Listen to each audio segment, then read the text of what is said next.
Buzz. Le Buzz Bourgogne-Franche-Comté. Fréquence Plus met la lumière sur vous qui faites vibrer la région. Fréquence Plus. Lumière sur Marine Dargon, une autrice de Don Blanc dans le Jura, de retour en librairie avec une nouvelle édition d'un de ses romans, rebaptisé « Et l'étincelle se mit à danser ». Paru en septembre 2025 aux éditions Caméléon, il s'agit d'une romance à la fois sombre et lumineuse qui fait palpiter le cœur grâce à l'histoire de Lily, qui en quelque sorte marche sur des braises ardentes. On va découvrir l'histoire tout de suite avec Marine Dargon. Bonjour Marine. Bonjour Cynthia. Alors, ce livre « Et l'étincelle se mit à danser » s'inspire d'un conte très célèbre, La petite fille aux allumettes. Qu'est-ce qui vous a touché dans ce conte et quelles sont les similitudes entre ce conte et votre roman ? Alors comme beaucoup, j'ai grandi avec les contes à la façon Disney. Donc La petite fille aux allumettes, ça a été une découverte assez brutale. Ce conte-là ne prend pas de gants. On y suit une enfant qui a tellement peur de rentrer chez elle la nuit de Noël parce qu'elle n'a pas vendu ses allumettes qu'elle finit par mourir de froid dans la rue. C'est un conte qui est simple, qui est cru et au final qui est terriblement juste. Il m'a vraiment marqué et je me suis dit que c'était une histoire qui méritait d'être mise en lumière. Et du coup, dans mon roman, j'ai essayé de transposer cette figure. La petite fille devient une jeune femme d'aujourd'hui qui travaille dans une entreprise d'allumettes, se fait licencier et se retrouve à la rue avec son chien et un paquet d'allumettes arc-en-ciel qu'un homme en costume 3 pièces lui a balancé. Tout au long du livre, il y a ce fil du feu, de la chaleur, des allumettes comme un langage presque. Et comme dans le conte, l'héroïne va voir surgir des images un peu hallucinées, des visions qui racontent autant sa détresse que sa façon de s'accrocher. Vous venez un petit peu de l'évoquer, mais est-ce que vous pouvez nous présenter un petit peu plus l'histoire de votre héroïne, Lily ? Lily, c'est une jeune femme qui a vécu l'enfer quand elle était ado. Elle vient d'une famille modeste, sans histoire, et puis à force de mauvaise fréquentation, elle a glissé dans les addictions, dans l'alcool, la drogue, en fait tout ce qui peut engloutir quelqu'un d'un petit peu fragile.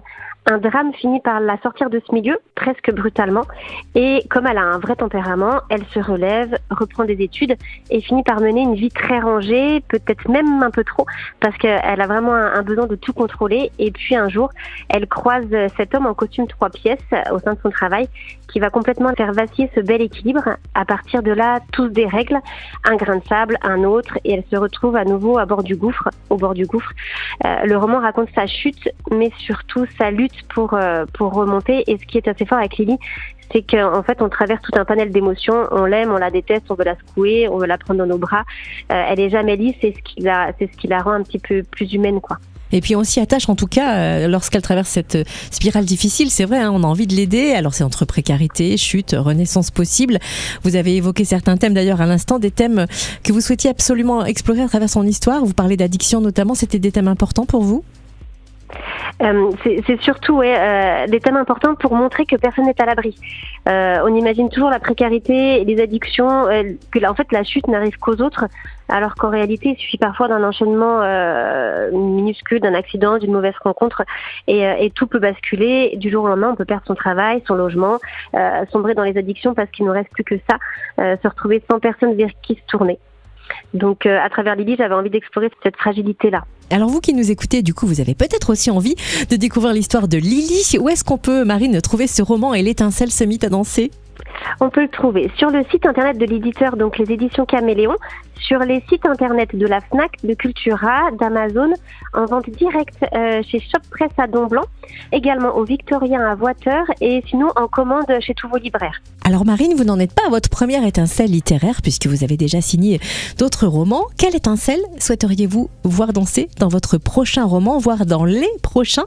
Est-ce qu'il y en a déjà un ou plusieurs sur le feu ? Oui, du coup, mon prochain roman, il est déjà... alors, il est plus trop sur le feu, mais il est encore un peu tiède. Il est terminé il y a quelques semaines. C'est l'histoire d'une mère qui, un jour, à bout de force, elle déraille complètement. Elle quitte son foyer, ses enfants, sans jamais se retourner. C'est un sujet un petit peu dur parce que 14 ans plus tard, on va suivre son fils, devenu jeune adulte, qui essaie de la retrouver ou au moins de comprendre ce qui s'est joué ce soir-là. Et en fait, je crois finalement, à force d'écrire des romans, que je ne sais pas du tout écrire des histoires drôles ou légères. Même quand j'essaie, ça ripe, ça dévie et ça finit toujours dans le drame. Donc, il y a toujours une étincelle, mais rarement celle des comédies finalement. Et c'est en tout cas émotionnel. Et vous aimez aussi rencontrer vos lecteurs lors de séances dédicaces. Marine, quand est prévue la prochaine rencontre ? Je serai au grand marché de Noël de Jura Park à Lons-le-Saunier le dimanche 21 décembre. C'est un marché de Noël qui est organisé par l'association LLB. C'est le plus gros marché de Noël du Jura parce qu'on sera une centaine d'exposants. Il y aura uniquement des producteurs, des artisans et des artistes. Donc on pourra s'y régaler autant des yeux que du ventre. Et puis j'ai envie de dire quoi de mieux pour Noël qu'un livre à offrir pour donner un petit peu de rêve et d'évasion. Eh bien merci Marine Dargon, autrice de Don Blanc dans le Jura, de nous avoir présenté cette nouvelle édition du roman Et l'étincelle se mit à danser aux éditions Caméléon. Merci d'avoir été notre invitée Marine. Merci beaucoup Cynthia. C'était le buzz Bourgogne-Franche-Comté. Fréquence Plus met la lumière sur vous, qui faites vibrer la région. Fréquence Plus.